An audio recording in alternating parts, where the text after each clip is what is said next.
All right, good morning. I'm Aaron Heiser, Maker's Leather Supply, and today we're going to do something a little bit different.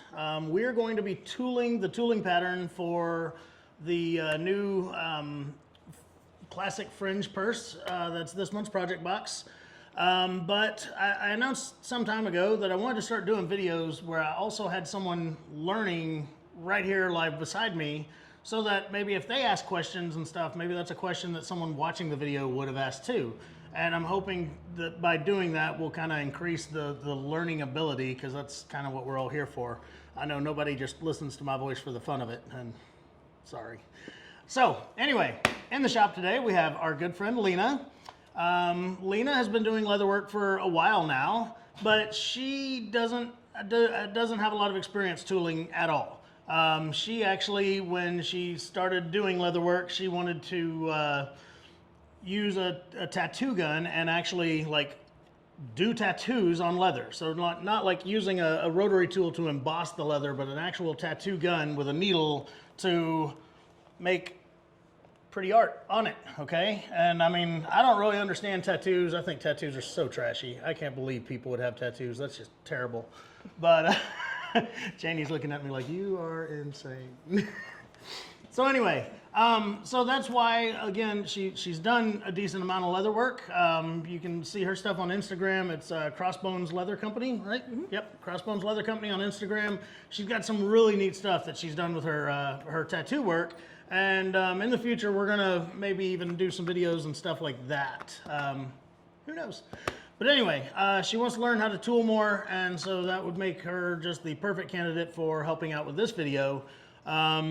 You don't have to watch this video to be able to put that purse together, but if you're interested in tooling this particular pattern that Don Gonzalez drew for us, that is what we'll be doing. All right, and I wasn't sure where to start this video, if I should already have it traced onto the leather or whatever, but when she asked me a question even about how do I dampen my leather, how do I case my leather, whatever you want to call it, to get it wet and get it ready to tool, that made me think, well, we'll just start at the beginning. So the only prep work I've done is I have my pieces already cut out, and then I have my tooling patterns already cut out to match the pieces, so that when I put them on the piece, it'll just perfectly fit on it, and it's not just a big piece of paper that I'm trying to center on it. And then the other thing I did is I put tape on the back of that. See how it's all shiny? And that way, as we're using it on wet leather, the water's not coming up through the pattern. Generally, if it's a smaller pattern, I don't even bother with that. I just slap that piece of paper down on the leather and go to town on it, and I don't worry about if the paper gets a little bit damp, because it's going to be quickly traced. But this pattern will take a little bit longer to trace, so that's why I went ahead and put some tape on the paper. So to start out, the only thing I'm going to do is I'm going to take my little fine mist sprayer thingy here, and I'm going to spray it. And I get a good amount on it. I almost want the water to start collecting on the surface of the leather before it soaks in. So, and this is the only time I'll get it that kind of wet. All right, I'm gonna do that on both of them. This purse is double-sided, and you can tool this pattern on both sides, but I'm not going to. I'll figure out a geometric pattern or something for the back of it to make the back a little bit different. But I did bring the one I had made and tooled to show off here. So that's what it would look like when it's done. And then again, on this one, I geometric stamped the back of it, just because I feel that it's a little bit, I don't know, redundant to have the same tooling pattern on the front and the back. So anyway, without further ado, we're going to get to it. I'm going to zoom the camera in on the one I'm doing and kind of explain how I do my tracing and stuff. Yeah, and then once it's all good and traced, we're going to get started on tooling this thing. So here we go. Okay, so to start out, I'll just take my paper pattern here, and I'm going to put it right here on top of the leather, and I'm going to end up moving it around on the desk a little bit, because I kind of took over the center of the desk. And Lena needs room to work as well. But if I just had this directly in front of me and where I want it, I would actually just put a couple of pieces of tape around the corners of it to tape it to my desk and hold everything still. That way I don't have to worry about it if I get up and walk away or something like that. But if I do need to get up and walk away, I take something like a maul or my bottle of water or something and just place on it to hold the pattern in place while I do whatever I need to do. Okay? So I've got my handy dandy stylus here. All right, and the biggest thing is when I'm doing floral tooling or even figure carving or something like that, I do what's closest to me first. And in almost all floral patterns, you're talking about your flowers and leaves will stand up on top, and then all that scroll work and stuff is in the background. So I'll go through and I'll trace all my flowers and leaves, and then I'll trace all my scroll work. Now, when I'm tracing directly from a paper pattern like this, you have to be very careful. This is a very, very sharp stylus, and it can very easily just punch through your paper as you're running your stylus around a round part or changing directions or something like that. So I'm usually very careful to make sure that I'm always kind of dragging it away from the point and not pushing the point toward, pushing it away from me. All right, and everything starts with the tracing. If the tracing's not good, then your cutting won't be good. If your cutting's not good, your bevels won't be good, and so on and so forth, all the way up to the finished product. So you've got to make sure when you trace it that you go nice and slow and as accurate as you can, and trace all your lines. And how much pressure? I mean, how much indentation do you actually want on your leather? Because I know, like when I'm tattooing and I do this, if I get too much indentation, it'll actually affect my line work. The good news is if you're using a swivel knife to cut these lines and everything, too much indentation is not a problem. It actually kind of gives you a little trench to run your swivel knife in. But at the same time, you don't have to push super hard. You don't want to break through the paper for sure. But like I'll zoom in on what I've got here. I'm curious to see. Just on that one flower I did, you can kind of see the indentions there. And sometimes that's about your leather too.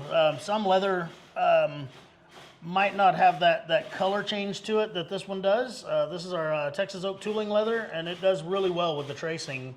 But at the same time, then you also have to be careful with a leather like that, because let's say if I rotated my hand to where my ring was pressing into it and stuff, I'm going to get lines from all that. A lot of leather workers have very, very short fingernails because of things like that. Absolutely. So, yeah. So anyway, I don't feel the need to force y'all to watch us sit here and trace and trace and trace and trace. So we're going to kind of pause the video here, and when we come back, we'll have it traced out. If I run across anything, in the meantime that I think we should stop and talk about, then I definitely will stop and turn the camera back on. I do want to add, having you say to do this from perspective instead of just left to right really does change how I can approach it now. Like that changed everything in my mind. And then the other part of that is, like, if you're tracing here, tracing here, tracing here, tracing here, tracing here, it's not the same as if you if you just start left to right and go all the way across, your pattern can get so off kilter, and maybe it rotated a little bit on you or something when you get to the other side that you might be 1/4 of an inch off and you're not centered anymore. Yes, okay. Yeah, that helped a lot. Thank you. All right, so we'll be back, and when we come back, we'll start cutting and beveling and doing all the other fun. All right, so we got all that traced out. Check it out. Look at that. Look at that. Look at that. All the lines are on the leather now. Good stuff. All right. So some questions were raised pretty much as soon as we turned the camera off, and I was like, well, those are actually things that we're going to cover when we turn it back on. But one of them is, do you tape the back of your leather? And yes, I do. Okay, so putting tape on the back of your leather or using rubber cement to glue it down to something like a piece of plexiglass keeps it from stretching when you tool, okay? If you don't do that and you start tooling, all of a sudden your leather starts to form like this bowl shape, and it's very hard to manage because when you're over here on the side, it's wanting to lean up like a bowl if you were pushing down on one side of it. So to help manage that, you put tape on the back of it. And I've seen people use like blue painter's tape, and I'm not gonna say that that's wrong, but I don't like blue painter's tape because it's very, very difficult to remove, okay? I do like packing tape, okay? Now specifically, this is not it, but specifically 3M makes a shipping tape, okay? It's clear shipping tape. And I've always liked it the most because when I peel it back off the back, it doesn't leave any sticky residue on the back of the leather. Okay, and it's 3M shipping tape. It's just clear tape. This is just what we use here in the warehouse. We buy it by the gajillion cases of it and use it a lot.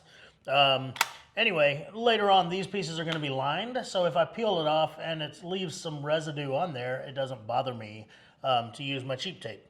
That, and I just don't have any of the good stuff that I normally would use because I used it all up and didn't go get more. So that's my speech on the tape thing. Here's my other thing. First thing I want to do is I want to go ahead and re-dampen my leather. All right. And you want to do that before you tape? I do it before I tape because as it dries, it starts to curl up a little bit. Okay, and when I get it wet again, it relaxes again. Okay. And so when it relaxes, that's its natural state where it needs to be, I guess you could say. And so should have done that off the side, but the camera's already zoomed in. It'll be all right.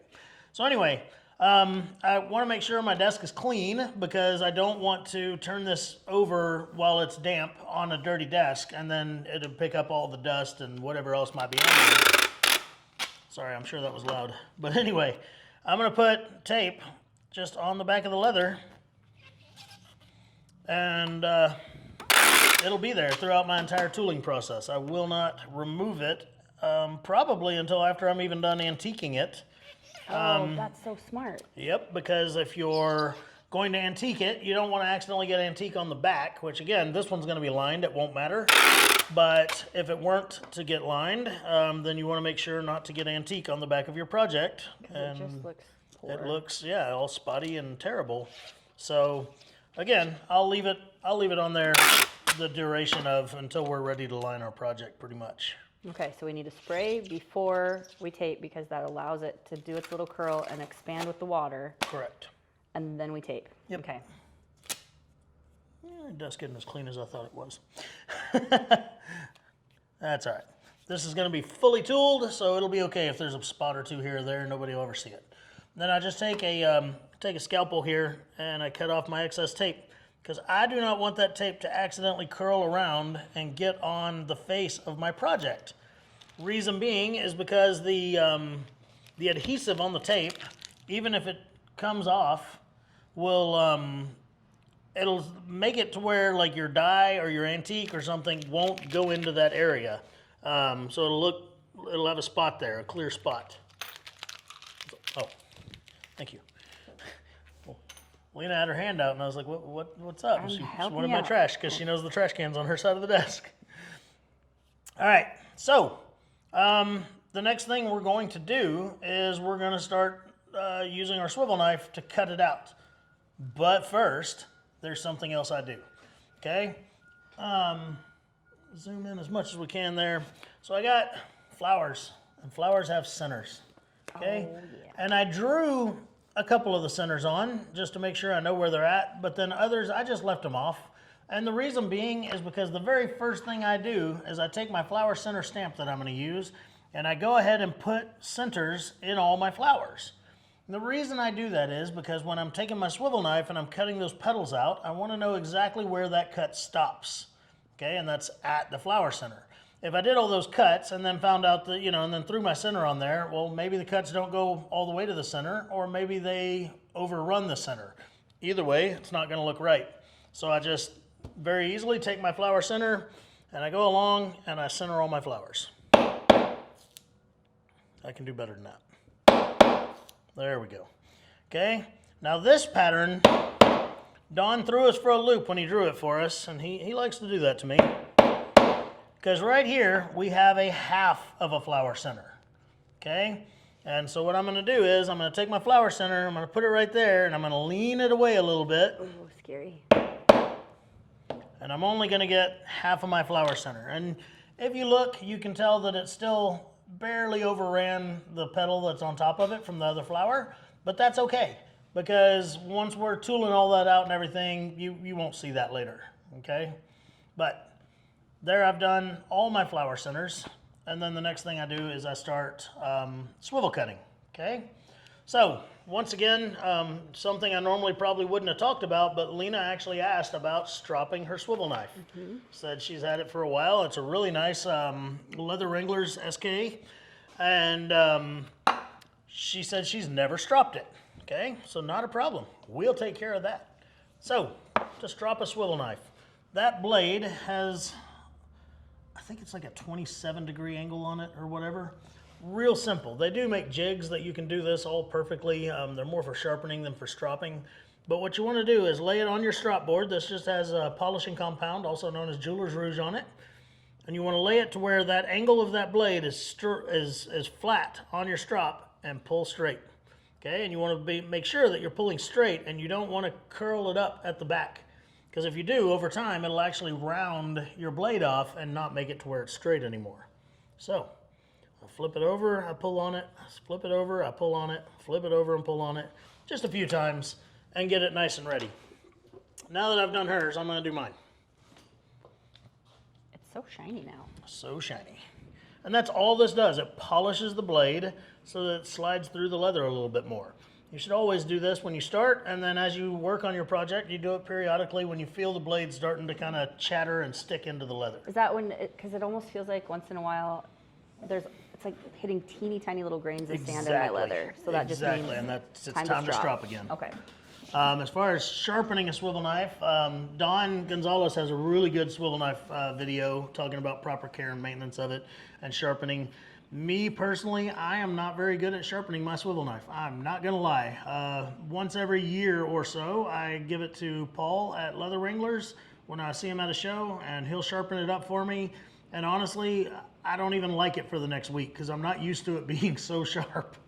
And so then I have to fight with it. So anyway, we're going to cut these lines out in the same order that we traced them. I'm going to start with my flower petals, and then I'm going to do my leaves, and then I'll do all that background scroll work last once I'm done with all that. Okay? So I'm just going to show you a couple here, and then I'm going to kind of put the camera on Lena and critique her a little bit as she does it too. And, you know, we'll see if we can't ruin her day a little bit. Okay? That's why I came. Yay. All right. So again, I'll take my swivel knife, I put the back of the blade into it, I lean it away from me, and I start pulling it toward me as I rotate it. And then as you rotate it, you got to be cognizant that the back of the swivel knife, the top part here, is leaning, you know, you always want it straight up and down. And it's hard to keep that in mind sometimes as you're going around a corner or a curve, that you want it leaned back, because you'll be real tempted to lean it to the side as you go around a curve, and that causes what's called an undercut, and that's not conducive to good cutting. And then of course it's also going to mess up your beveling. Yeah, I was just going to say that'll make it look really wonky when you're beveling. Yep. Ask me how I know. Because we learned the hard way. Yes. So there we go. And again, I'm just going to do a couple of petals here, maybe this whole flower, and then we're going to get Lena going on hers, and that way I can kind of critique her. Now, I normally don't do many tooling videos because though I feel like I tool pretty okay, there's lots of people that teach tooling better than I do. And I am all about letting the right person do the right job. I don't build the fence that goes around my yard because there's people that do that for a living. And I can be up here doing what I do for a living while they do that. Doesn't mean I don't know how to build a fence. All right, so here as I go around these petals, I just start there at the center where the blade is almost right at the center stamp there. And then I just work my way out to the outside, okay? And here's the little bit that we've gotten done so far, those couple of cuts there. And again, I'm gonna go all the way around the flower, and yeah, I'm gonna do all the petals. And just one second, we're gonna get on to watching Lena do hers. And then we'll, again, take a break from filming as we just go ahead and cut out this entire project. So, yeah. So let's go ahead and put Lena under the spotlight here. All right, and I'm gonna turn this thing over to her side of the table. And we'll see what she does. Okay, so we do our centers first. Yep. First thing first, check your moisture content. Okay. If your leather still feels cool to the touch, then it's good to go. Is this cool enough? Yeah, pretty soon we'll get this a little bit more damp with the spray bottle again, but for now it's good to go. And yeah, it's supposed to kind of look dry, but feel cool and damp to the touch. Okay, because that's always been kind of a hard one for me to figure out. It either feels too dry or it gets too wet, and then I feel like I get a white line when I'm Yeah, and it gets carving. real squishy if it's too wet. Good. Yeah.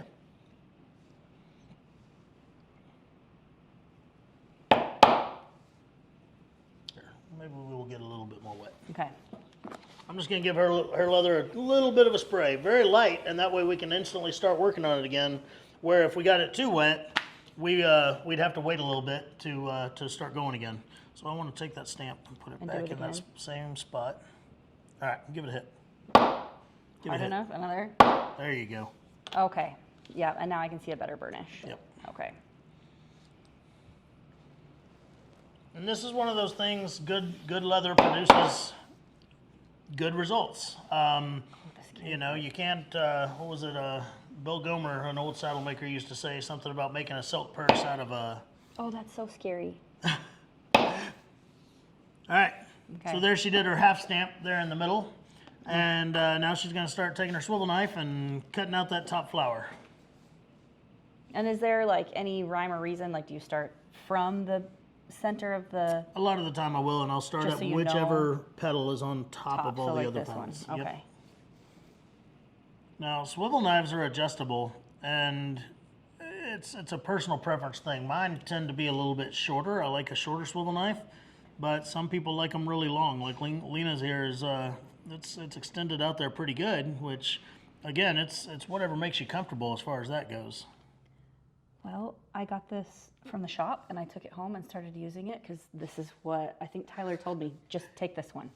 Just Okay. take this one. And I've really, really liked it.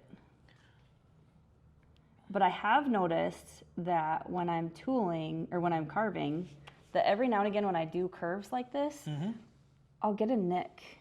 Okay. And is that And that's from when I'm not- when you're turning into something, you've got to make sure and rotate the back of it around as well. yes, okay. You know, So I'm just the not top keeping part. my angle Right. proper the whole time. Yep. Okay. It's part of an undercut, basically. And is that all the way back to the Yep. Back to the okay. center. And then when we come back to the center, like how do I end my cut? Just gently Just bring like it that. out? Okay. And then should I move to this one? Or does it matter now? Yeah, you can do. Oh no, that's in a different flower. Yeah, So, okay. actually, this is the flower I would have done first. Sorry, I Okay. was not. Nope, you're fine. But yeah, I would do this petal because it goes over that half stamp there, just to Okay. get that Just bit to of get- anxiety out of my way. That little bit of extra. Okay. Now I'm picking up what you're putting down. Okay, and now I can see where it is taking away that little overlap Yep. that I was having a heart attack about. Way too early in the project to flip out. Okay, and you're doing it. You're leaning it. Oh, yeah, I toward- am. Okay. There you go. Oh, I started to do it again. That's going to be a little bit of a habit change. Yeah, and it's hard, you know, especially if you've worked at it for a while and you've kind of picked up some habits. Then it's hard to change them. You know, it's easier to start off for the very first time, you know, doing it right. But if you don't have a mentor or somebody standing over you to say, hey, that's not the right way. So. And yeah. then, And then okay, you yeah, just work because I your way can see around where it. I did it. Yep. Yep. I can see where I definitely didn't keep my ankle properly. And again, we're just going to cut out all the flowers, and then we'll do the leaves, and then we'll do all the scroll work and stuff in the background. And when we're done with all that, we're going to do the fun stuff, which is I love the beveling and, you know, starting to bring out the 3D stuff in it. I love doing Dawn's patterns because I love doing all the curves. When you kind of get into I the like rhythm doing- of it, it feels really cool. I like doing borders on books and belts because they're straight. Straight lines are scary. It makes you feel like you're a professional when you have a little bit of curve to it and you don't undercut it. All right, I think she's got a pretty good grasp of what we're doing, so we're going to go ahead and save everybody the headache and time of having to watch all this. And she and I are each going to go ahead and just swivel knife out the rest of this. Again, we're going to do the flowers, and then we're going to do the leaves, and then we're going to do all the background scroll work and stuff like that. When we come back, that part will be done, and we'll start the next part. All right, so all that swivel knife cutting is done. Look at that, ain't it pretty? So I tool this in the same manner that I did everything else. I'm going to tool my flowers, and I'm going to tool all my flowers, and then I'm going to tool my leaves, and I'm going to tool all my leaves, and then I'll get to doing all that background work. And I do it for a couple of reasons that way. First off, again, you know, if you tool what's closest to you first, then doing the background work, you won't accidentally like overcut or over bevel something, you know, onto a flower that was already done. And then also, if I tool all my flowers, if I do tool all my flowers at the same time, then I'm not constantly switching tools, you know, like I'll do my flower center shader on all my flowers, then I'll come back and I'll run my pear shader or thumbprint or whatever I'm going to use for my scallops of my flowers and stuff, so on and so forth. And that way it's like an assembly line type process where when I'm done with a tool, hopefully I'm done with that tool and I don't have to constantly just keep switching back and forth, because there will be time for that later with all the beveling. Okay, but that being said, I'm going to tool one flower, and because there's no use in making you watch me tool all four of them at the same time. Okay, and I'm going to tool this one right here. It's the big one that's in the middle, and it's the one that's not covered up by the other flower there. Okay, and yeah. So now that we've swivel cut it out and it's already got a flower center in it, the next thing I'm going to do is called the center shader. Okay, and the center shader looks like this right here. Let's see if I can get this thing to, there we go. It almost looks like a thumbprint, except it's concave on one side and convex on the other. That concave side goes around that flower center. All right, so when it would help if I had a scrap of leather, but oh, here's one. When I use this tool, let me get this wet. When I use this tool, I'm not going to hold it straight up and down and hit it, and then you'll be able to see the entire impression of the tool front to back.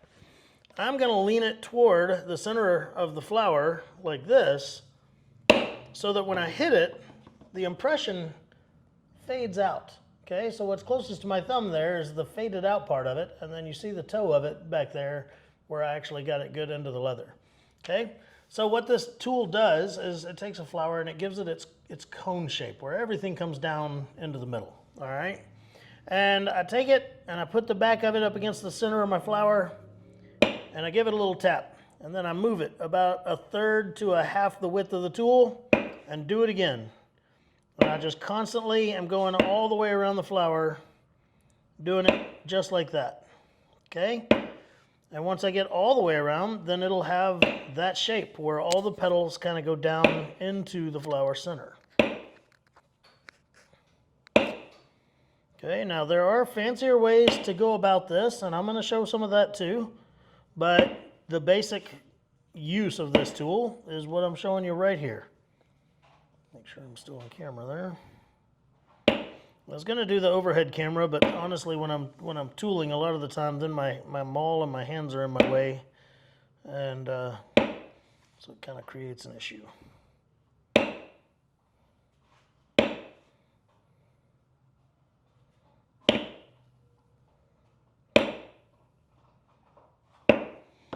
And then once you've gone all the way around it, it can look like that right there. Now, again, there's other things you can do with this, and that would be to take it and as you go out a petal, maybe shade even further out. I'm not going to do it on these flowers because I don't feel like they're the type that I would do that on, just my interpretation of this flower. And that's exactly, that word brings up this point. Your interpretation of this flower is your interpretation of this flower. How you tool it, then who's to say you're wrong? This is not we're not looking at a book of flowers and trying to imitate a certain one. We have a line drawing of a flower, and we use our imagination and our tools to figure out how we would make it look more like a flower. Okay? So this is my interpretation so far. I've got my center shader.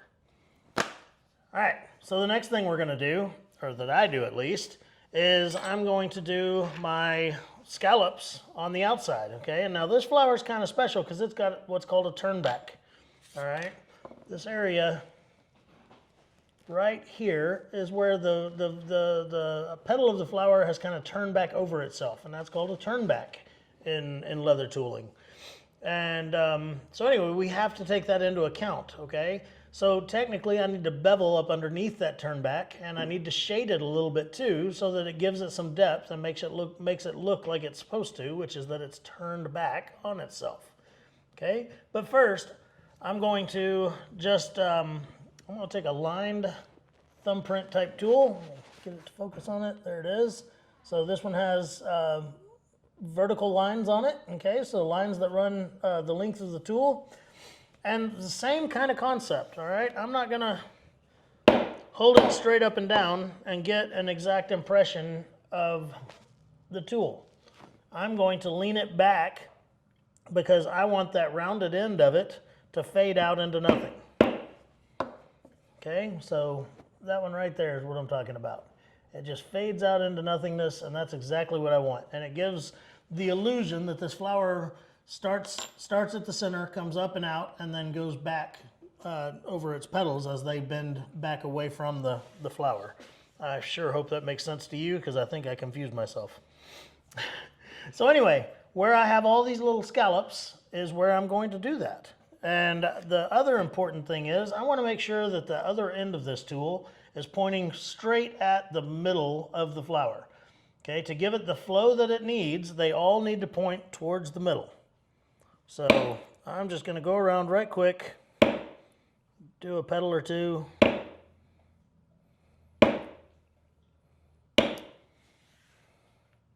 And then right here, these petals have a point to them. So I'll actually turn it around, and I'm going to use the pointy end and do that pointed area.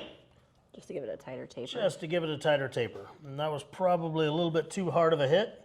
That point doesn't have as much surface area, so hitting it the same amount as I did with the other end of the tool was a little bit overkill, but that's okay. It's my interpretation of the flower. When you did around your center, what was that tool called? Center shader. Yeah. You went over your cuts when you used that, correct? So you didn't do like each petal individually? Yeah, no, you just go all the way around it, because when we bevel those lines back out, then you'll see that it'll blend, right. or it'll make those petals pop again. Exactly. Okay. Because I'm notorious for trying to do each petal instead, and then they just kind of start to look disconnected. So there we go. There's those two petals done with my thumbprint. Okay, and I'm just going to keep going along the flower. And when I have these, like this flower has some longer petals over here and then some shorter petals here, and that's just because of the angle of the flower. And so what I'm going to do is I'll have varying degrees of how hard I lean. I'll have varying degrees of how hard I lean that tool so that I either get more impression or less impression as I go around. So you don't have to actually, like when you're beveling, you don't have to actually pull your tool necessarily in these petals. You just change your angle. Sometimes, yep. Okay.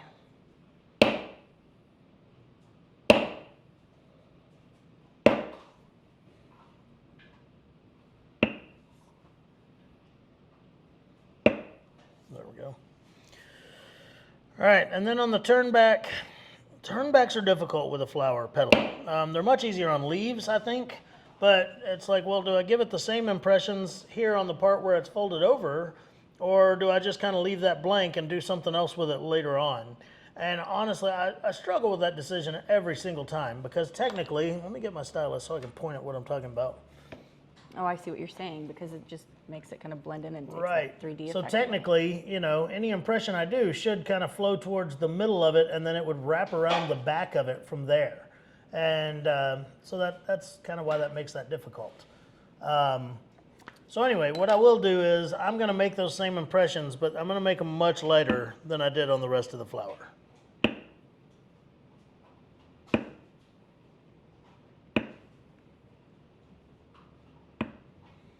And that way it'll have a little something. You don't have just a big blank area, but it's not going to be overpowering and like, oh, look at us. Here we are, sitting out here looking weird.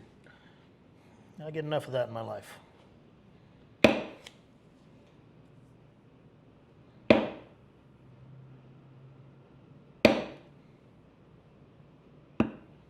And then this is another turn back here, and I'm going to just do one right there. Okay, and that is all of the thumb printing I'm going to do on this particular flower. All right, so the next thing I would do to it is bevel it. And what I'm going to do, I'm going to completely tool this flower, and then we're going to go to Lena, and she's going to tool this flower. So this is going to be kind of a longer segment, but hopefully we'll get something out of it. Okay. So to start beveling it, the first thing I want to do is I want to bevel my turnbacks, just so I don't forget the dang things, okay? So there's two turnbacks on here. There's the big one of that whole petal folding over, and then there's this little bitty one right here that would be like the edge of the petal rolling up. I'm going to do that little bitty one first, and I'm just going to bevel towards the center of the flower. And when I bevel it, I start out really light over here on the edge, and I actually bevel an area that hadn't even been cut, so that I can fade that line, you know, because it's going from folded to straight back out again.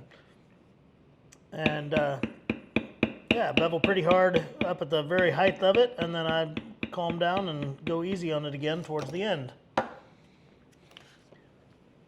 And there's what that looks like. Okay, right there. And I'm actually going to go back later with a low angle beveler and show some real shade and depth on that.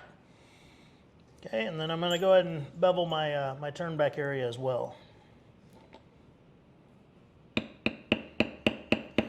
My larger turn back area, I guess.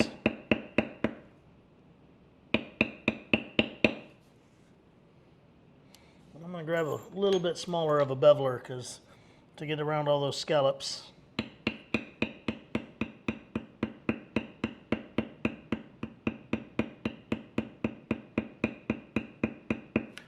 And then also that just went by that area where I did a half of a flower center, and it just completely hid where I had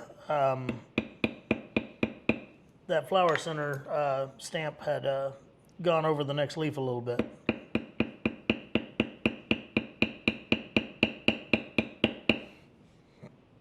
All right, so I'm just finishing beveling around this one petal here, and then I'm going to go back and I'm just going to start beveling all of my petals. Unless Lena has any questions about it, what I'm going to do is I'll video it, but I'm going to fast forward the video part of it where, you know, you don't have to watch me for 5 minutes doing just the same beveling motion over and over, but you do see that I'm doing it. So here I'm going to just start with the petal that's on top of all the other petals.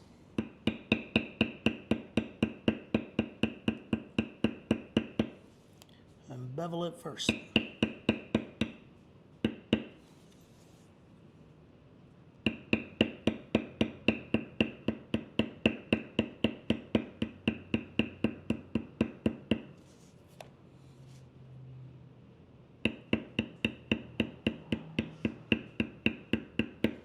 Okay, so I did that petal technically would be closest to me, this one right here, would be closest to me if I were looking at this flower. So I went ahead and did it first now that I've done my turn back areas.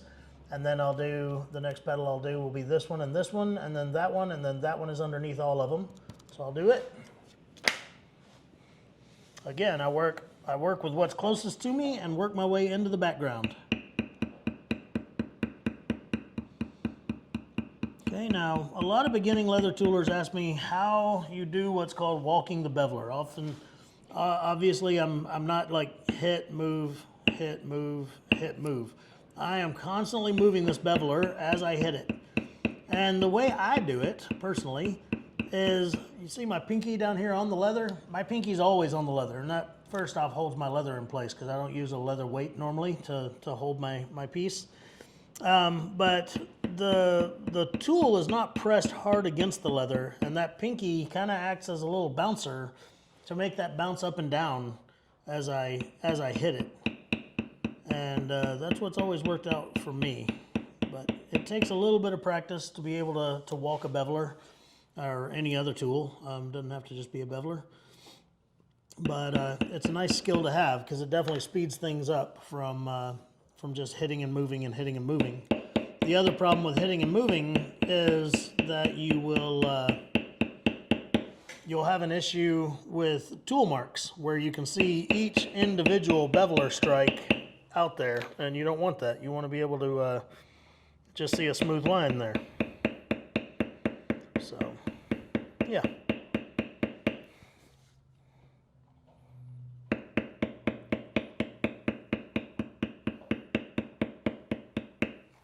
Now this is where it gets a little bit confusing. Obviously this scroll right here is on top of the flower that I'm trying to say, oh, I'd do the flower first, you know, because it's what's closest to me. So normally what I'll do is I'll just bevel out the part of the scroll that is on top of that flower and then continue beveling my flower. Okay.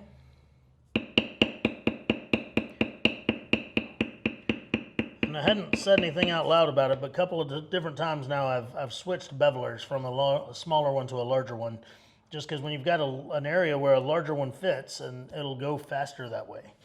So anyway, we're almost done beveling. Again, I'll make the video go fast and we'll get this done right quick. I'll quit talking. And then we'll move on to the next tool.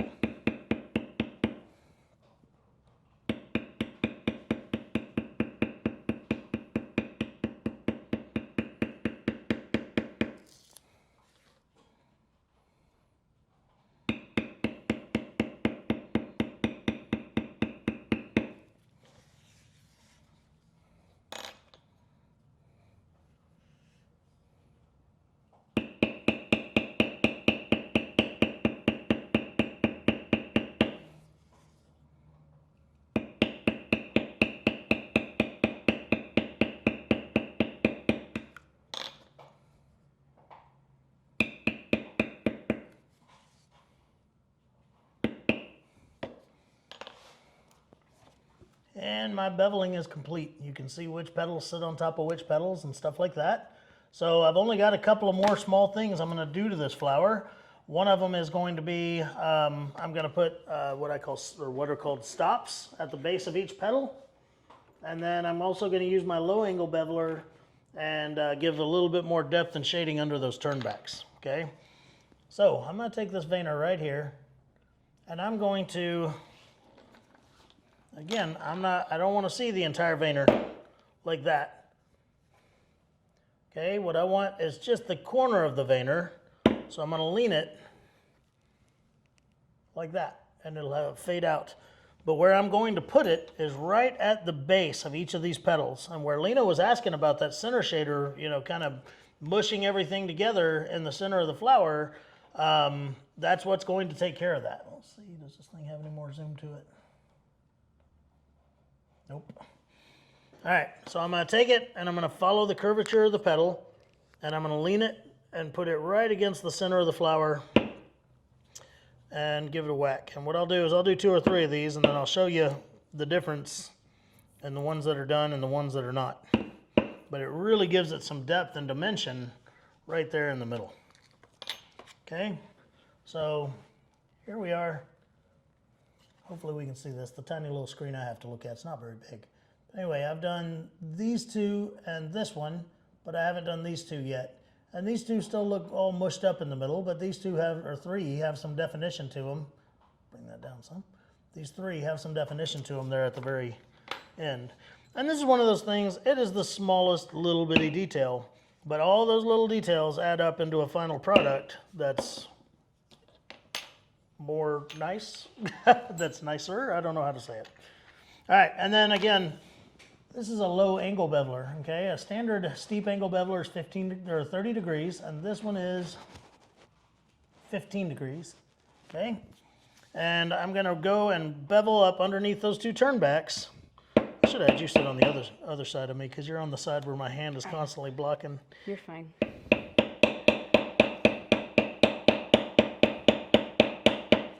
Okay, and if you look, you can see much more shading and effect under that side of that than you can the side I didn't do.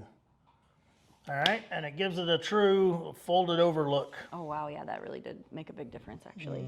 It doesn't look like it's just drawn on anymore. Yeah, I love my shallow angle bevelers for all kinds of stuff like this. Yeah, that's cool. And then I'll do the other one too.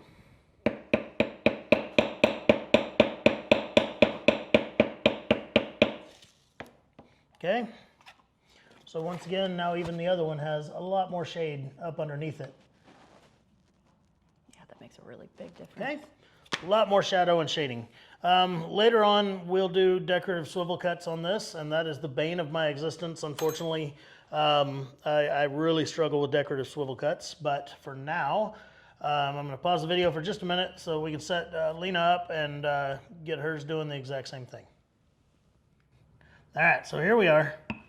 Oh, not so much angle. Lean it out just a little bit because you want to see more of it. There you go.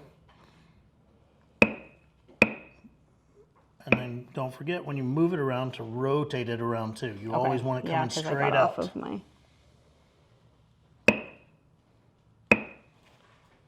Yeah, I kind of squared it up right there.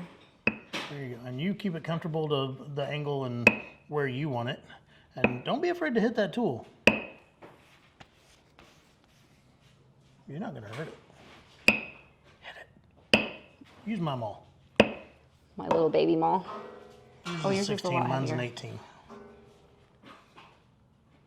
18. There you go. Okay. Less angle. I don't have to be as scared. Yep. There you go. I'll get you a heavier maul in a minute.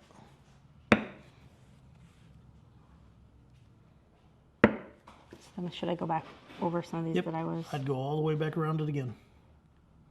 And it doesn't have to be in the exact same, like it's okay to overlap them a little. There you go. Give that sucker some definition. Now I can actually see some burnish. Yeah. Instead of it barely being visible. Just like that or more. There you go. Now, usually I'll check too to see like, okay, you can see a couple of lines. Yeah, pointy spots basically, where if you go back and do one right in between those areas, then it'll get rid of that. Yep. I see one on the camera. I can see one right there. Oh, yep. I see it. It's weird because the camera sees a different shadow and angle than I do. There you go. None of the others are really sticking out on me like that. Cool.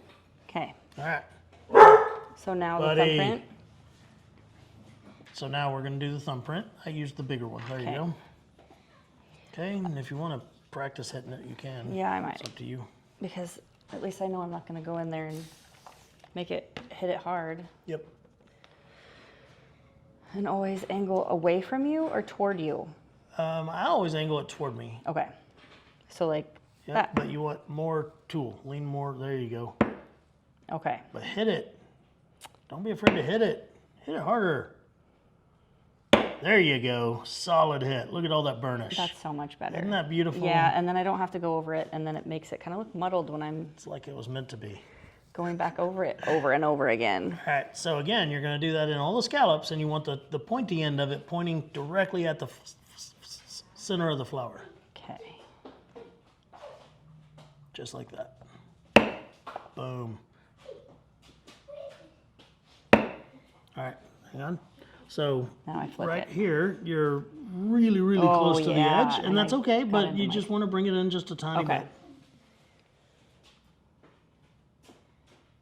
I've never like held and moved the camera along with, like this is weird to me. It's always just sitting on a tripod. Oh, I'm being sissy with my hits again. Okay, now with this big round part of the petal, do I still want to? Yep, you can do one right there. Got it, okay. There you go. Now go back over and hit those again. There you go. I'm so afraid of like leaving the entire impression in. Mm-hmm. And then I can flip it. pointy end, and again, you don't have to hit it as hard doing the pointy end, which maybe you should, but buddy. But Lena, there you go. Okay. Beautiful. Okay. All right, on to the next one. So the next, I guess that's the front pedal. So now I can just kind of go to You can whichever. just go around. Yep. Okay. Hit it. It's a big pedal. You need a lot of surface area. I didn't want to get into my cut. It's fine. I guess we'll bevel it, right? The beveling does take all that away.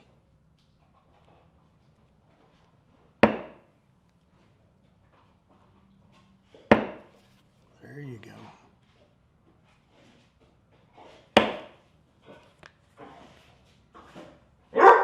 Buddy. Sorry, folks. My dog's an idiot. He's a puppy. All right, hang on. Oop, oop, oop. Well, hello, buddy. Hello, buddy.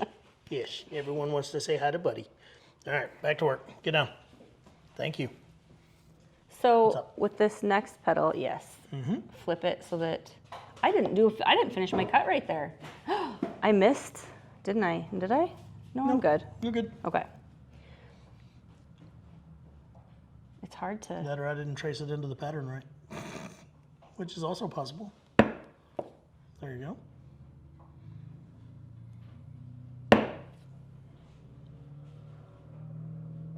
Make sure Bring I'm it away from the edge a little bit more.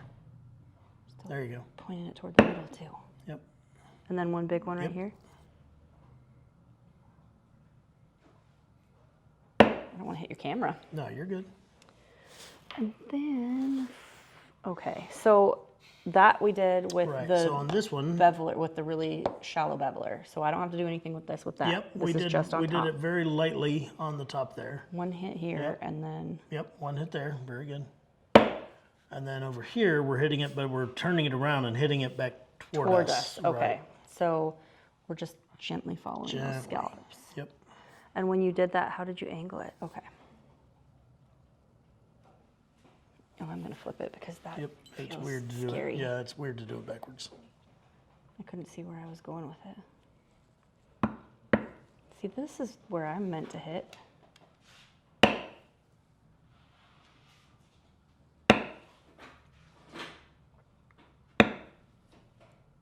There we go.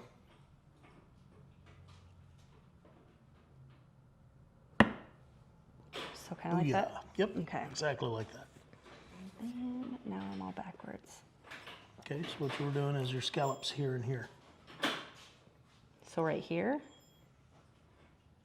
Right. Okay, yes, because Yep. yeah, I was There you go. thinking this was the pedal for that flower behind it. Yep. You good.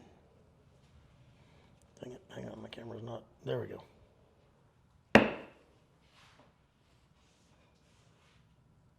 There you go. Okay. Now do that last pedal. So now now I can see that that pedal is this flower instead of part of this flower. Exactly.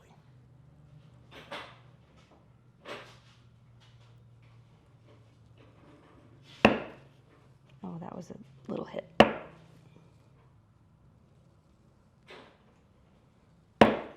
It's a big flower, so give it a lot of. There you go. And then one last hit here before we do that fold over. Or fold back, is that what it was? Turn back. Turn back. I'll get the technical terms eventually. And then this was just a little one. Yep. So you did, I did one that just kind of followed the flow of the turn back, like right. because I cut mine different than yours. Okay. Okay. So I need to turn it this way.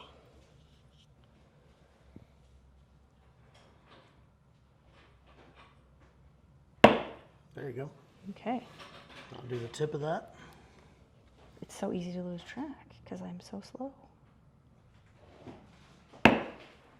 All right. All right, so I'm gonna stop this and we're gonna bevel that out in the exact same manner that I did a while ago. And I mean, beveling's beveling, right? And when we come back, we'll start the next thing. All right, so Lena did all of her beveling and now she is going to do her, her stops using the veiner. And I figured that was a good thing to record in case I didn't explain it very well when I was doing it. We can zoom in on her while she does it. So she's gonna take and just put the corner of the veiner right up against the flower center. And she's going to lean it back a little bit because, again, you just want the corner of it. And yep, nope, you're perfect. There you go. And then it just gives it a nice little stop right up. Where am I? I've overrun it. There it is. I overran it with my camera. All right, and she'll do that all the way around. And then when she gets to the ones that she's doing the opposite side, then she just flips the tool around and uses the other end.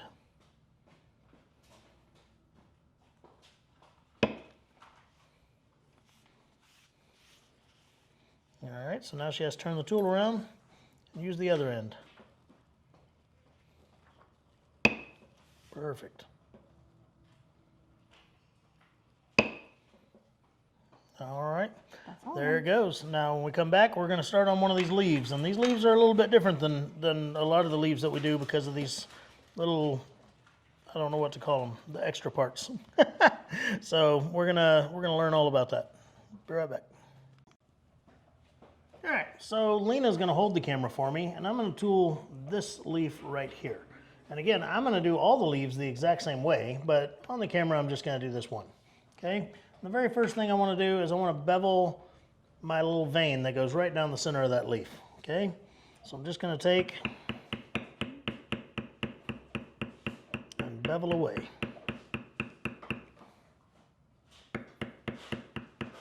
I'm not hitting it crazy hard because you have to think about a vein and a leaf.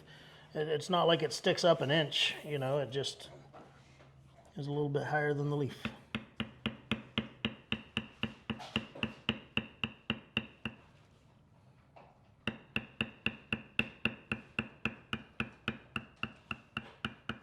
All right, now the next thing I'm going to use is called a leaf liner tool. Did that focus on it? Not quite. There we go. There we go, when I put my hand around it. So a leaf liner, it's shaped like a trapezoid so that you can use this side and then this side over here. Okay, and what it's gonna do is, I'm gonna hold it, and get my scrap piece out. So let's say this is part of that leaf vein, okay? I'm gonna put one of the short sides of that trapezoid right up against the vein, and I'm gonna lean it towards the center and give it a hit. And when I do that, going all the way around,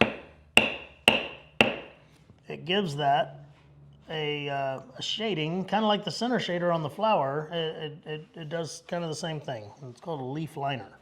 Okay, so I'm going to do that going around or along the veiner here. The vein, not veiner. Okay, and some people walk this tool, some people just hit it and move it. I just do what I need to do to shade it. Now, to do the other side, I'm going to use the other side of the trapezoid. I always want my lines coming up and out. All right, so I use the other side of it.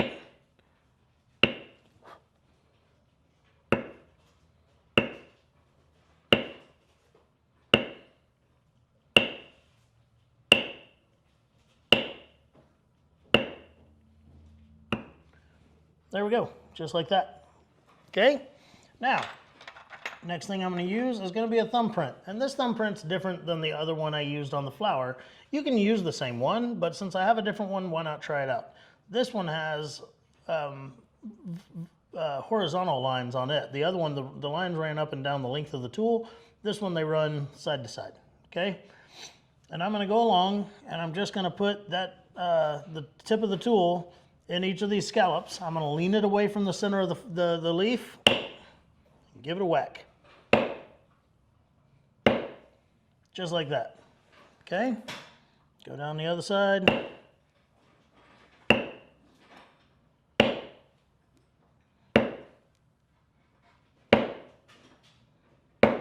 Now, on this particular little leaf, we also have these weird outskirts here. Okay? I don't really know what to call them. This is literally the first time I've ever done a leaf like this. I think it's really neat looking and we can make it look pretty cool. We just got to figure out where we want to put things. And so on this one, I'm going to use the other end of my thumbprint because it's a little bit more narrow. And I'm just going to do those scallops with the smaller end of it. About like so. And you're still angling them in toward that. Still angling it in towards the center a little bit. Yeah, like the stem. Okay, just like that. Now, next thing I'm going to do is I'm going to grab that same veiner we were using earlier. Okay, and I'm going to put some scallops going down the center of this. Did you want to use that or did you want to use the other one? Nope, that's for a different thing. Okay. But yeah, this one we're going to put some scallops going down it, so like big veins coming off the main vein, right? So I'll just walk it down, and I want to make sure that as I go down this vein that is curved, that I also kind of rotate the tool a little bit to match that curve. To follow the leaf, yeah. All right. Now, on the inside, you actually don't really do that. What I found is when I do rotate it to try to follow that curve, it just, the outer ends of it just kind of get crossed and looking weird and all that. So I just don't rotate it near as much as I go down the other side. Okay? And yeah, and I'm also not even hitting it as hard because I don't want as much of the tool to be out there.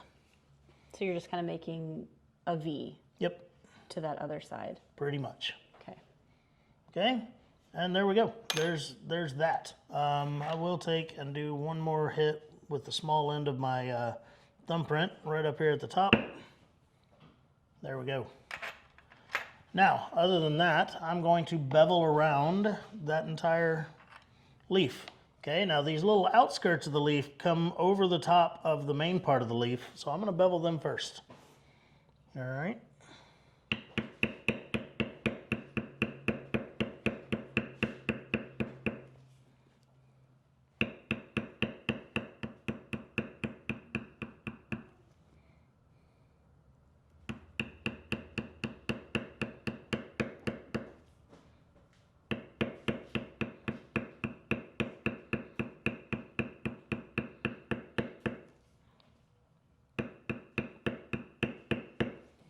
Alright, and then I'm going to move up to a little bit larger beveler, and I'm going to do all these other main areas here.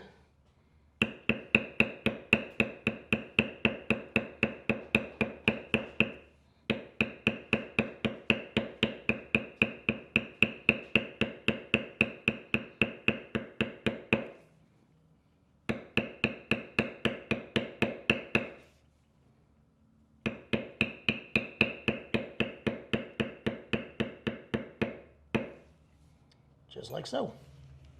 Same thing on this side.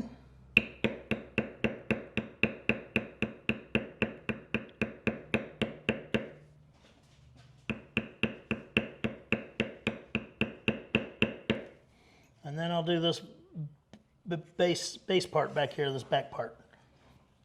Real quick and simple like.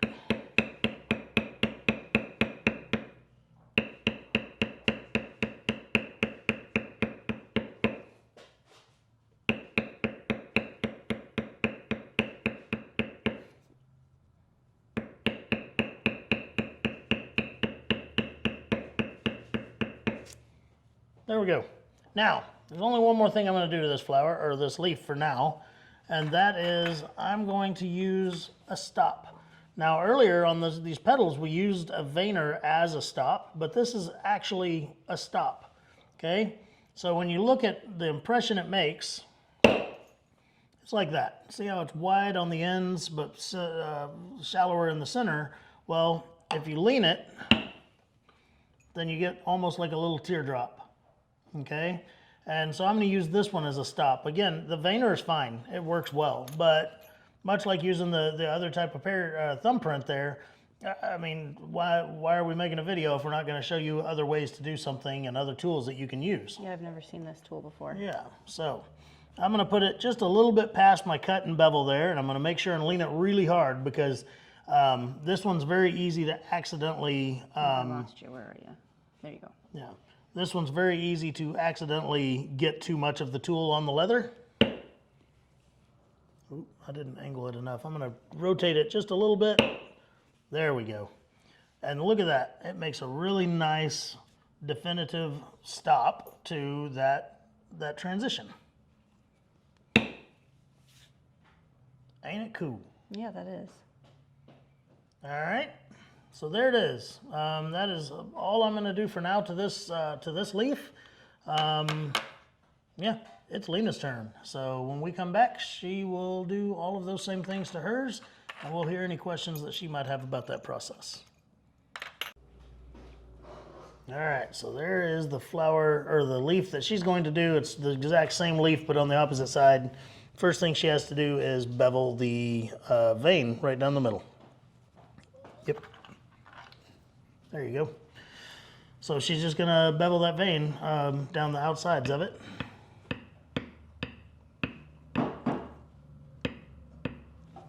Oh, I'm getting little tool marks.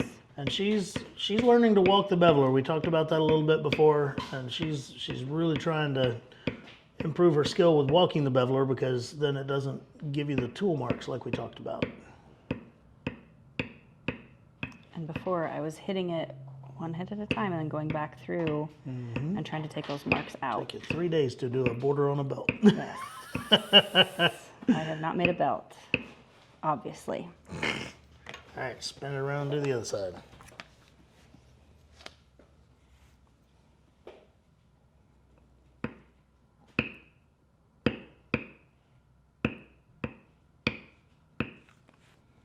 You make it look so easy. We've got a few years experience on you.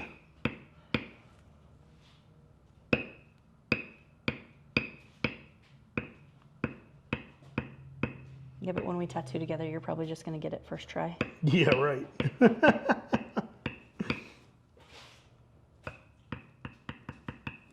All right, there you go. Now she's going to use the leaf liner. And that was Yep. short side, which So I've the never short used one of these side, before. and, yep, always have it coming out and up. There you go, just like that. And taper it, or Yep, and lean it towards the center. There you go.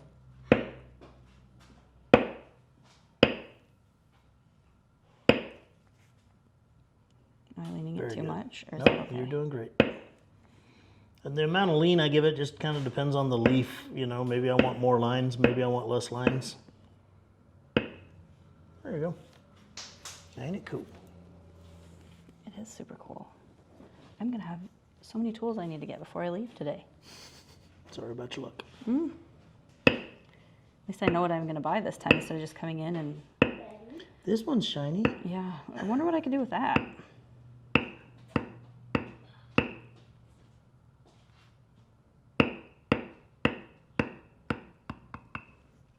There you go. Do I have any blaring tool marks? 'Cause I feel like I Not do. that I can see. Okay. Of course, I closed my eyes a couple minutes ago. Thanks for your help.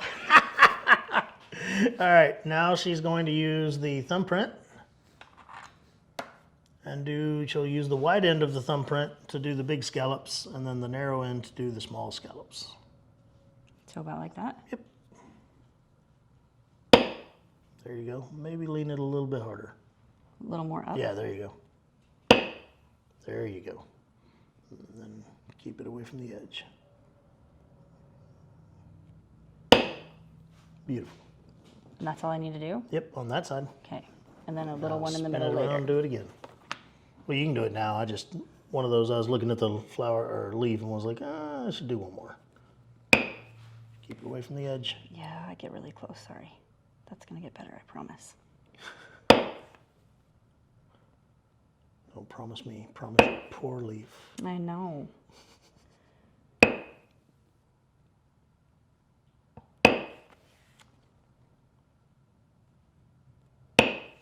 Looks great. Do a small one in the middle.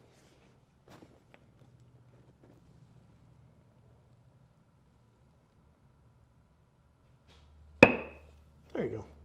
All right, and then to do the small scallops, or the small little out shoots or whatever. These little, what is that, like a new growth, a new leaf? Sure. I have no idea. I don't know what I'm talking about. When you did that, now I'm still trying to do Yep, the you're good. same movement. Okay, yeah. It's a little bit more angle toward that. Wait, Vein. use the small side of your tool. Thank you.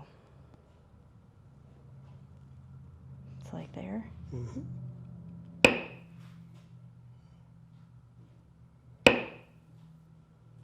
Same thing in that space, or do we leave it alone? If you're comfortable with it, do a Mine's very, a very lot small smaller. one. Yeah, Okay. you cut yours a little bit smaller than Yeah, mine, so I just did. you can leave that one alone. Okay. And just do the other side. And then I don't mess with my cut. Again, it's your interpretation of this leaf, so it's okay. Where do I go with this one? There you go. Just the very tip of it, though. There you go. And should I use the big one there? Nope. No? Keep it uniform. Mm-hmm. This is why I'm here today. Groovy. All right, now you're going to bevel around the outside, but just to save time, just bevel these two outshoots so that you can use the little Okay. stop. So bevel, since it's overlapping. Mm-hmm.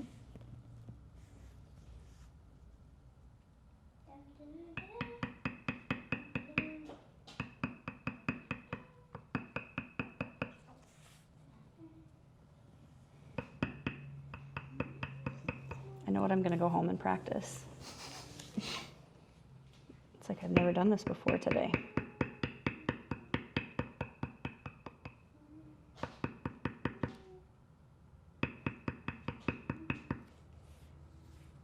There you go.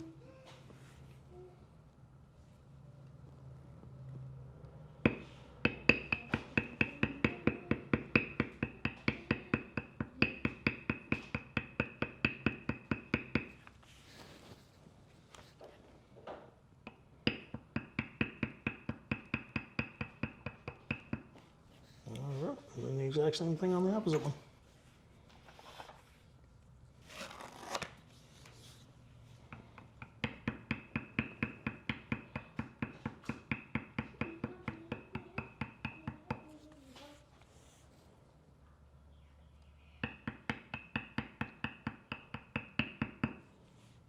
Oh, I got some ankle there that I shouldn't have.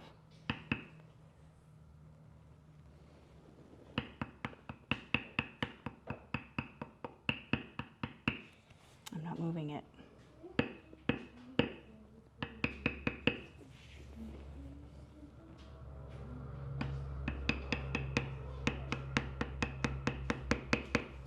There you go. See, if I hit it hard right away, then I can't go back and fix all those little mistakes I just made. No, just don't make the mistakes. Working on it, working on it.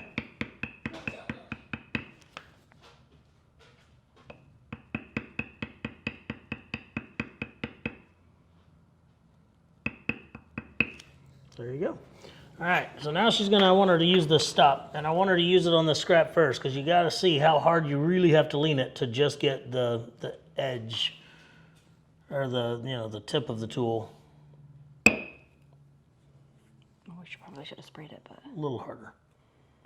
This is when some good depth is something you want. There you go. Is that better? Yeah, you're ready. You're practiced up. Here we go. Here we go. And I just line it right in there? Nope, bring it a little bit past your cut. It's like right there. There you go. It's so pretty. It is pretty. It's funny that something that simple makes such a big difference. There you go. Wow, that's cool. All right, so we're gonna take a break, and then we'll kind of decide what we're gonna do next on this.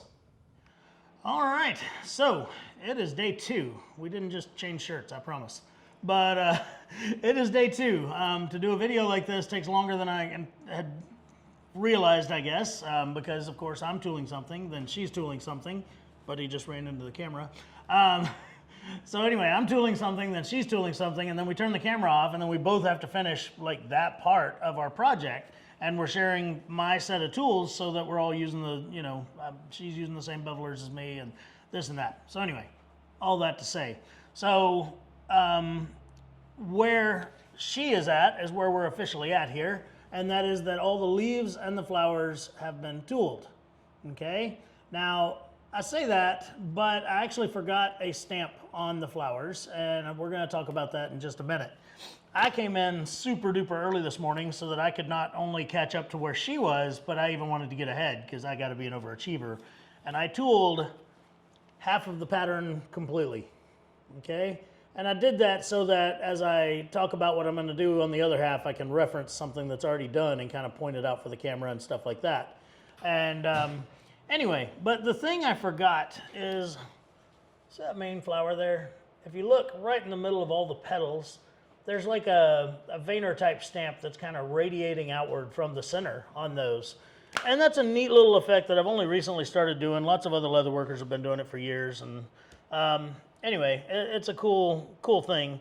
But I'm going to show you all that process right now. And then Lena's going to have to do it to all her flowers because she didn't know that was going to be a part of today. And then we're going to get on with all of our scrolls and vine work and stuff like that. So I'm going to take the camera off the tripod because I did find that, it's a much better view if she's holding it for me. And we'll show that part. Be right back. Okay, so again, we're going to be doing that little stamp on the flower that I didn't do it on yet. Okay, and this is the stamp right here. And it's basically, it's a veinner, a fluted veinner that has quite the curve to it. You could just use one that's like the veinner we were using before that it's not as radiused and not as curved, but yeah, I like this one. So once again though, when you do this, the stamp looks like that, but you don't want to see all that. You only want to see the top part, and you just want a hint of it. Okay, you don't want to see the tails of it. You don't want it to be overpowering with what you're doing. You're just adding small little accents to this flower. So on each petal, I'm going to kind of start in the middle, and I want to lean it way forward so I don't get those back corners of the stamp. And I'm just going to give it a tap and move and tap and move and tap and move as I move away from the center. And it really adds a lot of dimension to these petals. The problem with it is since this thing is so curved, if you're not very careful to keep that thing leaned way back, then you'll see those tail ends or even it come over onto your other petals as you go, and you don't want that. And I can see where it would be tough to really keep it lined up well so that that curve doesn't shorten on one side or the other in between. Does that make sense? It does make sense.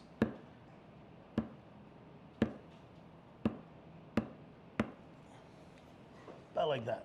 And I really should worry more about my spacing of them and stuff like that, but I'm just trying to get these on here, and then Lena's going to do the exact same thing while I watch her.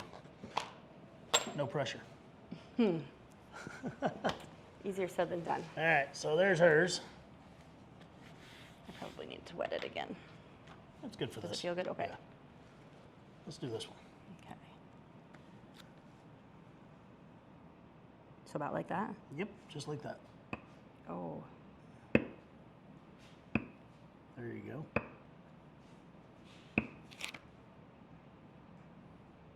And then how high up on the petal do you go? Just as there you go. Just like that. Okay. So the next petal. Oh. Too much. Yep. That's all right.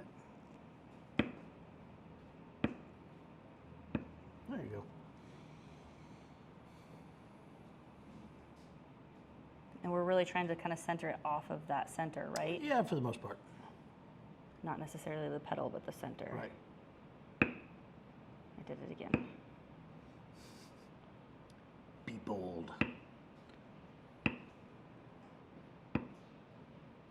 feel like I'm putting them too close together too. Nah. Again, it's one of those interpretation things. It's your flower.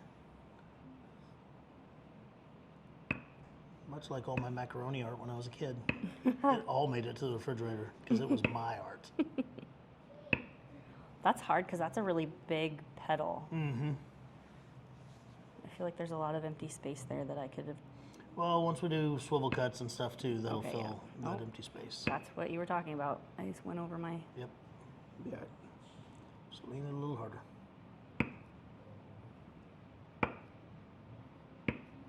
It's funny how it gets a lot harder when you think about it too much.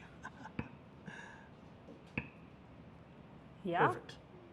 Yay. All right. So, in a minute, I'm going to give Lena the opportunity to do more of those and finish all of her other flowers with it. But for now, we're going to talk about all these scrolls, okay? So, yesterday we talked about how we start with the leaves and the flowers because they're the prominent part of the pattern. For the most part, they're what's closest to you also. But when I'm doing all my scrolls, I think of the same thing. Like to me, this part of the vine back here and here, that's not as bold and important as say these big curly cues right here and here and here, okay? So the very next thing I'll work on and worry about is gonna be the next boldest part, the next biggest part out there, which is gonna be those scrolls and then that curly cue right there. But any of these turnover scrolls, I'm not really sure what to call them, a turnover leaf maybe. But if you notice, okay, what it is, it's where the leaf is turned over and then you can see the underside of it right here. And so there's a lot of beveling and then even some pear shading that happens up underneath there, okay? And some people embellish them in other ways. Don Gonzalez runs almost like a center seam down the middle of it where that leaf would have had like a dip down the middle of it.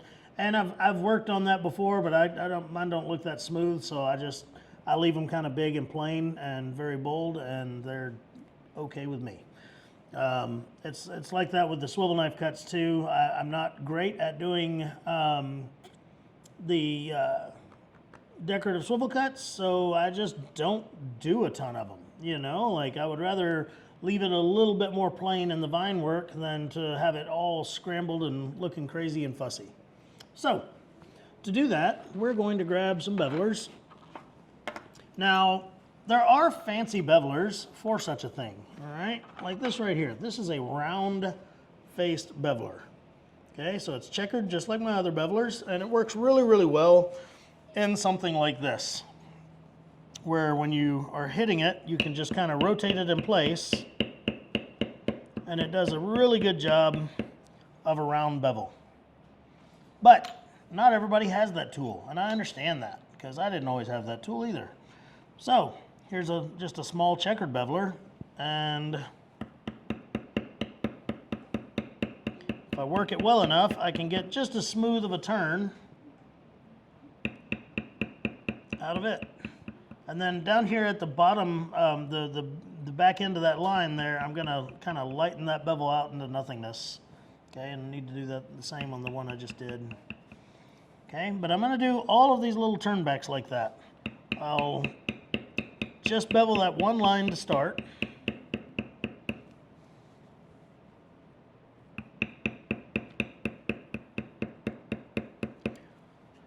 And then after that, I'm going to take a pear shader and I'm going to get the shading done up underneath there where you can see the back side of the leaf under there.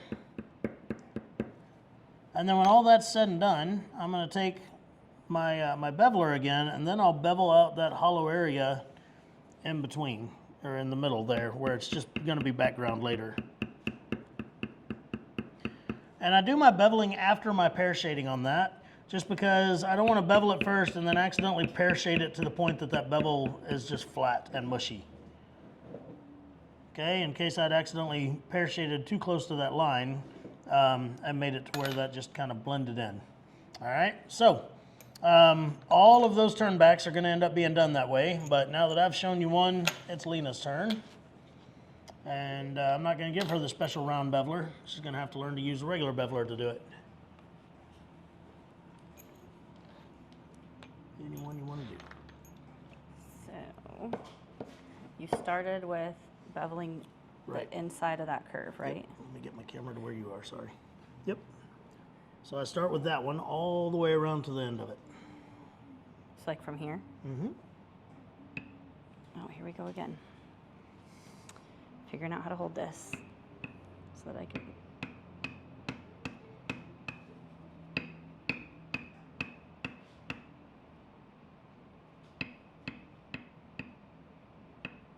And I should probably be doing that with the smaller the smaller beveler. one. And then when you get to the end of it, fade the hits out to where they get lighter.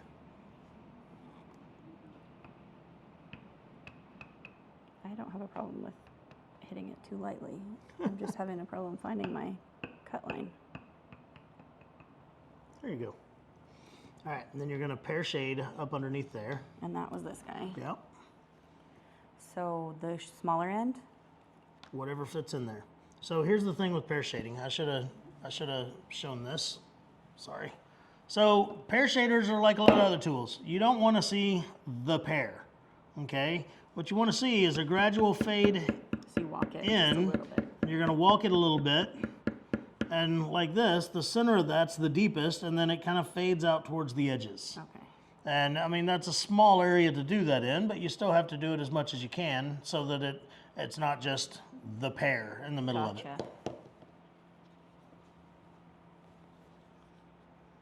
So that's in here. Yep. Okay, now I see what you're saying.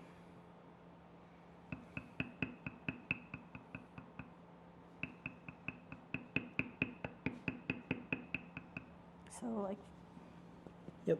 And unfortunately, that's a really small one to start out with, but that's okay. Now go back with your other beveler and bevel that inside. the little guy. Yep. That's scary to walk in that tiny little spot. You'll be all right. I don't want to hit the camera either.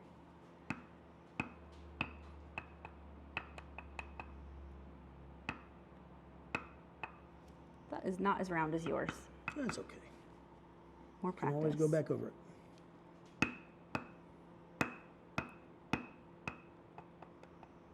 There you go. All right, so we're gonna go ahead and do that to all of those pieces, and then we'll come back and worry about the next one. So we'll be back. Okay, so the next thing we're gonna do is we're gonna use a camouflage tool, okay? And this is just a regular camouflage, except it's got lines going both this way and that way. Most camouflage tools only have the lines going like a starburst or sunburst effect, and I just grabbed it to kind of do something different. But anyway, a regular camouflage is more than fine for what we're about to do. Okay, so what we're going to do though is we're going to accent some of the main veins, I guess you could say, on here. So I did like this big one right here ends up being the stem for this flower. This one right here ends up being the stem for this flower. And then this curlicue here just needs something. So that's what we're doing. Okay, now I do this before I bevel, because once again, if it accidentally bleeds over onto the next scallop or something, then it's not a problem. After we bevel it, it goes away. Okay, so this is the stem for this flower right here, and I'm going to take it and I'm just going to lean it really hard towards one side, and I'm going to put it right on that line and give it a little wacky whack. Okay, and then I'm just going to go up the line doing that same thing. And right now you're going to be like, oh my gosh, what's he doing? He's messing it all up. But once you bevel down that line, it's going to look really, really nice. Okay, and I'll bevel that line right quick just to show you how nice it looks.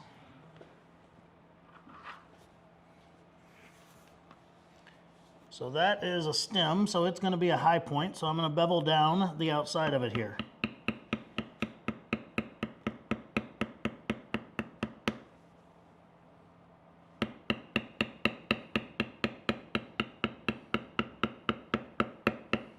So there you go. All right. Now, again, we're going to do that in a couple of different places. Over here, we're going to do it in the exact same manner that we did it here. But here, I'm going to talk about spacing and which then its direction that it points. Okay.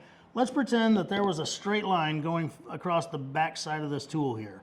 And if there were a straight line, I would want it to point directly in the middle of this thing.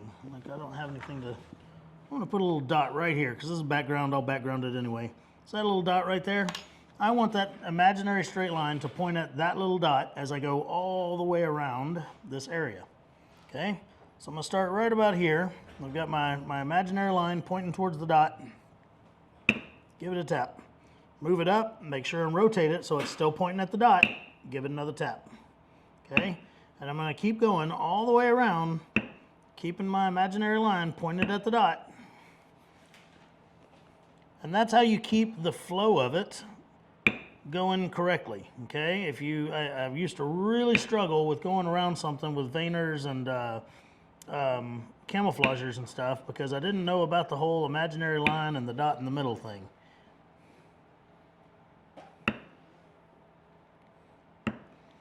All right, so there it is. And then the same concept, once I bevel down around the outside of that, that's gonna look really, really sharp, okay? And then again, on this pattern, I'm also going to do it all the way up this stem and then up to the flower that flower. Okay.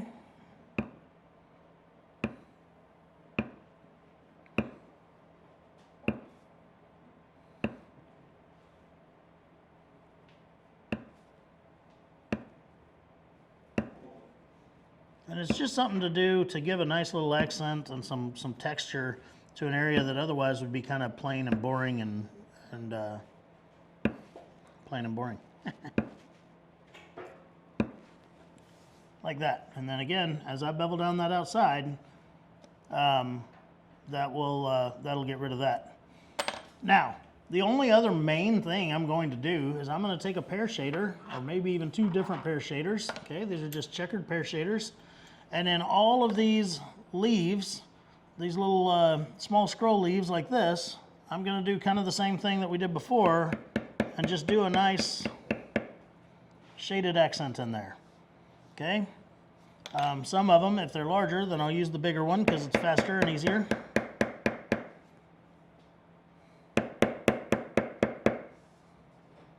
And then when I get to the smaller ones, I have to do the small one again. Okay? And I'm going to do that on every single one of them on this half of the pattern. And then the next thing I'm going to do is start beveling down all of my lines. And we'll talk about that right quick. Okay? So we're doing a couple of different things here. When you're looking at a scroll like this, let me find my stylus so I can actually point at things. What did I do with my stylus? I'll grab one of these pointy things. So when you're looking at a pattern like this, like a lot of people struggle with, let's say, all these lines right here. Like, holy smokes, which ones are on top of which ones? Where do I bevel? And I look at the bold features first. This blank area right here, this is the stem for this big old leaf. So I'm going to bevel down the outsides of that line. Okay, so I'll bevel over here and over here. Okay, then from there, I'm going to basically bevel down each layer all the way to the back, unless something weird changes, such as this scallop right here. So let me just grab a beveler and I'll hit it on each side of which lines I'm going to do. So there's my main stem, and I'm going to bevel down the outsides of my main stem. And then behind it is the next layer, and it's just going to cascade right down and also get beveled down on the outside. Below it is the next lines that'll get beveled down, just like that. Now, on the other side, though, we're going to do something a little different. This one would bevel in its cascading, stairway type way, that down, down, down.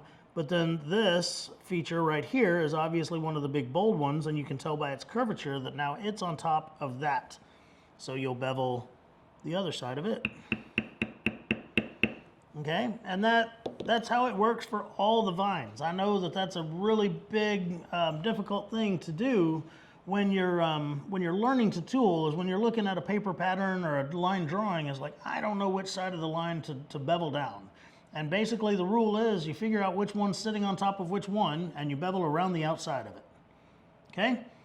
So when we're done with all those steps, the camouflager, then the pear shader, and then the beveling, this thing's going to be 90% done as is. And then we're going to go back and do some more detail work and call that good. So, you want to do yours on camera or off? I probably better do it on camera. Not that I want to, but. All right, well, we'll do one of each line on the camera. Okay. You're still good there. I would start with that smallest one right there with the camouflager. Okay. And then. And you'll want to run it along the outside. So here. Correct. And like this? Yep. Where is my focal point for this one? You have no focal point. So You're it just gonna needs to go down. Find a way to do it, and then just slightly turn it as you do it to continue on. And I start at the base and work my way to the top, but that's just a preference. So like here. Yep. Oh. There you go. Gosh. You can always go back and hit it harder, so don't. There you go. It's just about right. A little softer? Nope, you're good. Keep going. Perfect.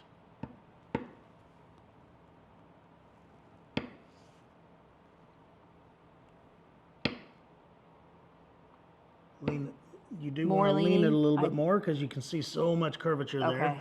that it kind of cuts that off. So Gotcha. there you go. But other than that, you did great. All right, so the other thing I want you to do is use the pear shader and just do one of the leaf tips somewhere, whichever one you choose.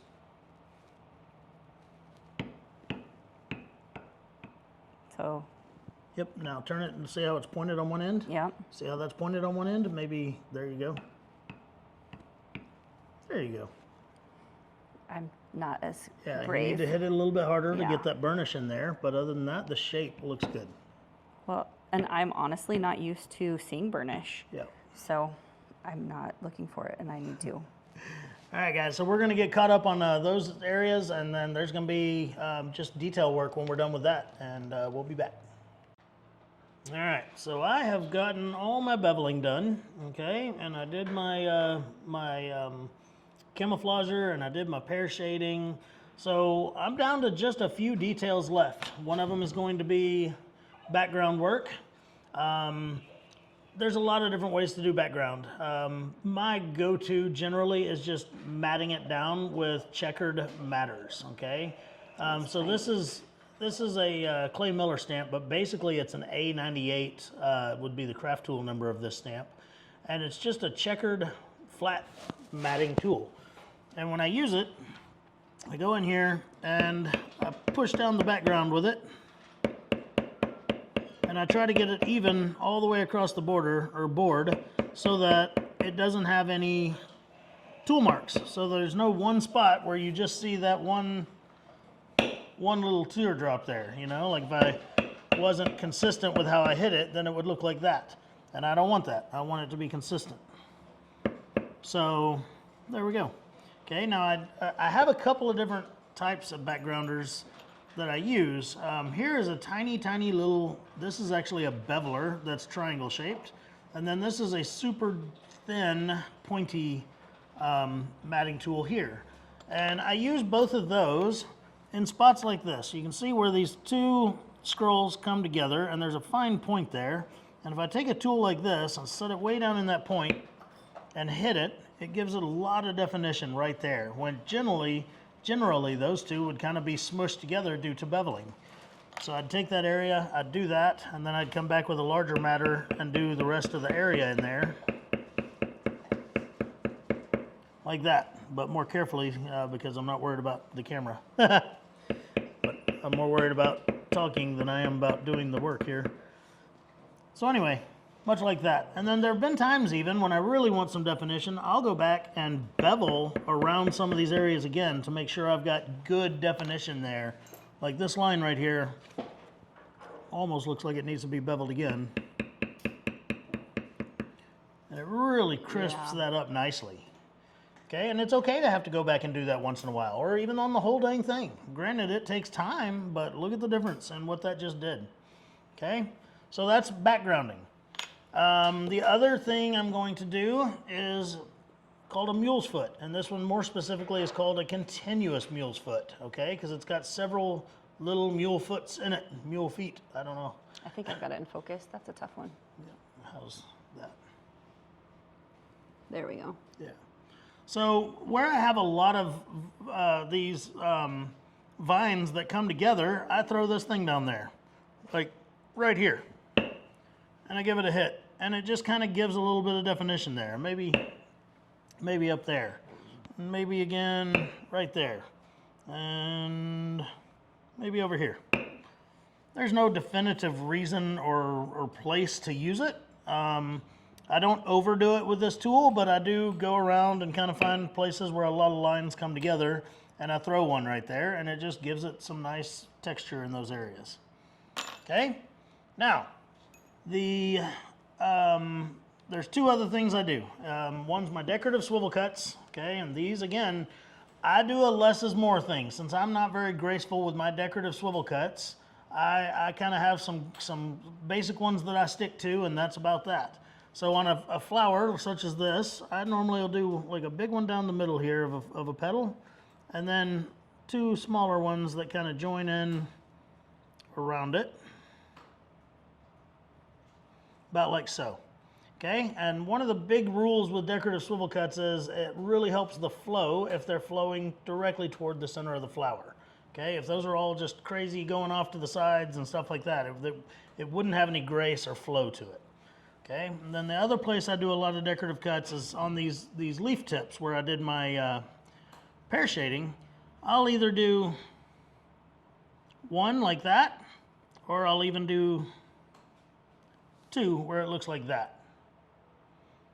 And that's it. For this whole thing, that's what I'm going to be doing. And then the very, very, very, very last thing I'm going to do is use these handy dandy little things here. So these are called lifters, okay? And I'm gonna use them on this flower right here and show you what they do and show you the magic of a lifter, all right? So this is kind of a medium. These are Berry King, and I have 3 different sizes. This is the middle size. But where we have our little scallops of our flower here, you need to wait until your leather, this is, it's not super wet right now, and that's good. I want it not dry by any means, but yeah, I don't want it overly wet when I do this because you don't want to overdo this. You take it, you set it right under one of those scallops, and you push.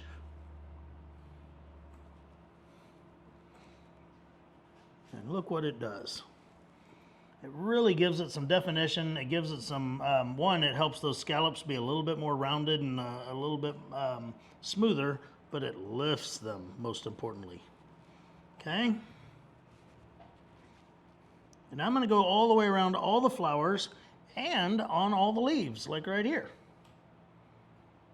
On the leaves, I'll do the same thing.